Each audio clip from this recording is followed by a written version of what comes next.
Good morning दोस्तों, मैं कुसुमार सरल एग्जाम के यूट्यूब चैनल पे आपका स्वागत करता हूं। दोस्तों लेकर आए हैं 11 सितंबर से बनने वाले 10 करंट अफेयर के महत्वपूर्ण प्रश्न जो आपकी आगामी परीक्षाओं के लिए इम्पॉर्टेंट है। और उम्मीद है कि यह वीडियो आपको बेहतर लगेगा और सभी दोस्त इसको ज़्यादा से ज़्यादा लोगों तक शेयर करें ताकि उनको भी इससे लाभ मिल सके। तो शुरू करते हैं आज का हमारा पहला प्रश्न। करंट अफेयर का प्रश्न है हमारा,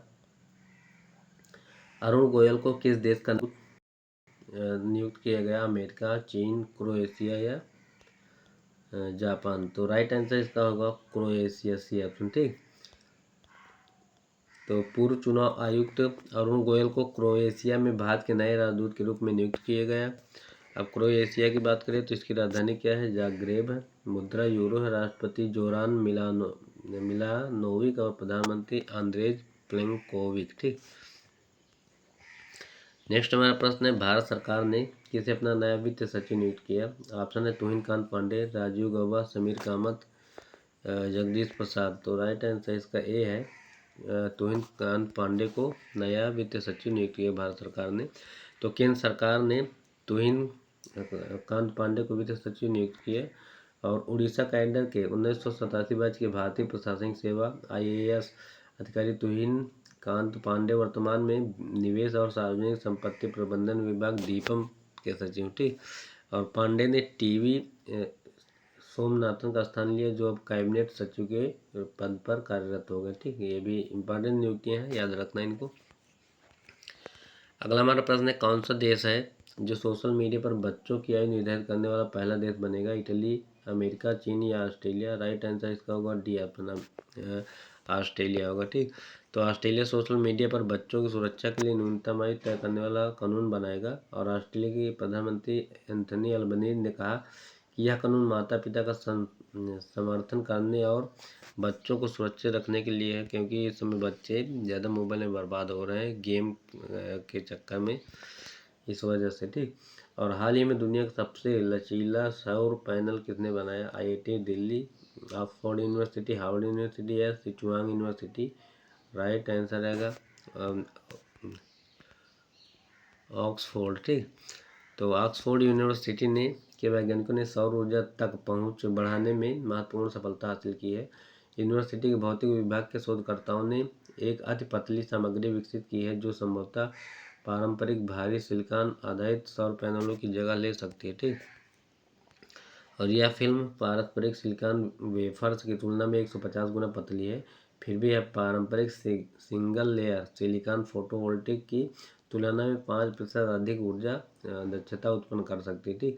तो सौर पैनल में होता क्या? तो सिलिकॉन होती, सिलिकॉन की परत होती है। ठीक, और इसी से सौर ऊर्जा उत्पन्न होती है। अगला हमारा प्रश्न है, हाल ही में पृथ्वी के ध्रुवों का अध्ययन करने के लिए फ्रेम 2 मिशन किसने लॉन्च किया है? इसरो, नासा, स्पेस एक्स या जाक्सा? राइट आंसर इसमें स्पेस एक्स है। ठीक, तो इसमें 4 लोगों को भेजा गया है।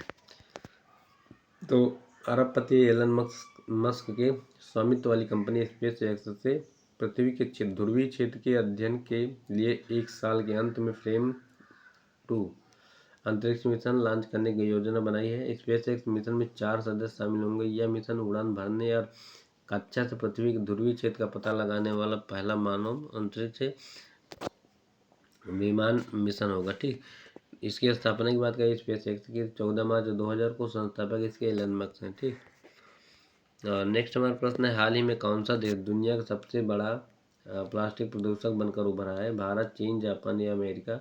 राइट आंसर अपना भारत है। ठीक, इसके पहले अमेरिका था और चीन थे ये सब।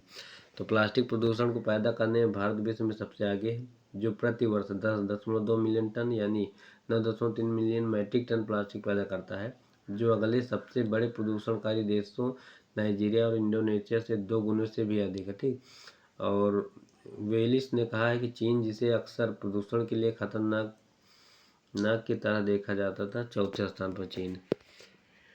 नेक्स्ट हमारा प्रश्न है, हाल ही में किस सरकार द्वारा साइबर सुरक्षा 2.0 नीति लागू किया गया? जम्मू कश्मीर, तेलंगाना, तमिलनाडु या केरल? तो राइट आंसर इसमें होगा आपका सी ऑप्शन, तमिलनाडु। ठीक, तमिलनाडु सरकार द्वारा हाल ही में जारी साइबर सुरक्षा नीति 2.0 में साइबर खतरों और हमलों के ऑडिट, अनुपालन और निगरानी के लिए दिशा निर्देशों, मानक संचालन प्रक्रियाओं SOP के माध्यम से सरकारी संपत्तियों की सुरक्षा सुनिश्चित करने के लिए कदम सूचीबद्ध किए गए हैं। तमिलनाडु की राजधानी बंगलौर और वर्तमान में सीएम के स्टालिन। हाल ही में किस बैंक ने स्टार धन वृद्धि सावधि जमा योजना शुरू की? Bank of Baroda, axis bank, SBI या बैंक ऑफ इंडिया? तो राइट आंसर इसका हो जाएगा D option, bank of India. ठीक, और बैंक ऑफ इंडिया की इस फिक्स्ड डिपॉजिट में निवेश कर जोखिम रहित तो निवेश का लाभ उठा सकते हैं, ज़्यादा से ज़्यादा ब्याज भी प्राप्त कर सकते हैं। इसलिए इस fixed deposit scheme bank of India star धन वृद्धि स्कीम को बैंक ऑफ इंडिया द्वारा हाल ही में लॉन्च किया गया। बैंक ऑफ इंडिया BOI ने 33 दिन की स्टार धन वृद्धि जमा करने की योजना की है और वरिष्ठ नागरिकों के लिए 7.9% प्रतिवर्ष की दर से ब्याज की पेशकश की जा रही थी। नेक्स्ट हमारे प्रश्न है, हाल ही में US ओपन टेनिस में साल का दूसरा ग्रैंड स्लैम खिताब किसने जीता? Jannik Sinner, Naomi Osaka, Iga Swiatek और मारियाना सावलेंका। ये तो पोलैंड की है, जापान की है, और जेनिक सिनर जो है इटली के, यही जीते हैं। तो जेनिक सिनर US ओपन 2024 खिताब जीतने के बाद यह एक साल में 2 ग्रैंड स्लैम जीतने वाले टेनिस प्लेयर बने हैं। इस साल जेनिक ने ऑस्ट्रेलियन ओपन भी जीता है और इटालियन स्टार ने अमेरिका के टेलर फ्रिट्ज को US ओपन 2024 को फाइनल में 6-3, 6-4, 7-5 से हराया है। ठीक, और नेक्स्ट हमारा प्रश्न, हाल ही में नुआखाई किस राज्य में त्यौहार मनाया गया? केरल, जम्मू, उड़ीसा या बिहार? राइट आंसर इसका उड़ीसा का त्यौहार है, फसल काटे पे होता है धान की। तो नुआखाई जो है उड़ीसा राज्य का वार्षिक फसल उत्सव। यह त्यौहार रविवार को पश्चिमी उड़ीसा में पारंपरिक धूमधाम और उल्लास के साथ मनाया जाता है। इसमें क्या है, नई फसल कटती है और उसका चावल बनाते हैं और सभी लोग खाते हैं। ठीक, तो यह वार्षिक उत्सव मौसम की नई फसलों की कटाई का प्रतीक है। इसमें लोग अपने इष्ट देव और पूर्वजों को नबन्ना, जिसे मौसम की पहली कटी हुई चावल की फसल अर्पित करते हैं। राजधानी भुवनेश्वर है, वर्तमान में यहाँ के मोहन मांझी CM है। ठीक, और तो ये थे आज के हमारे कुछ महत्वपूर्ण प्रश्न करंट अफेयर के जो आपके लिए इम्पोर्टेंट थे, और उम्मीद है कि यह वीडियो आपको पसंद आया होगा। तो सभी दोस्त इसको ज़्यादा से ज़्यादा लोगों तक शेयर करें। और एक नई न्यूज़ है, रेलवे में भर्तियाँ आ गई हैं, कुछ कम से कम 5-6 हज़ार हैं। तो आप लोग अगर उसमें अप्लाई करना चाहते हो तो एक बार देख लीजिएगा और अच्छे से तैयारी करते रहिए। Best of luck, thank you, bye.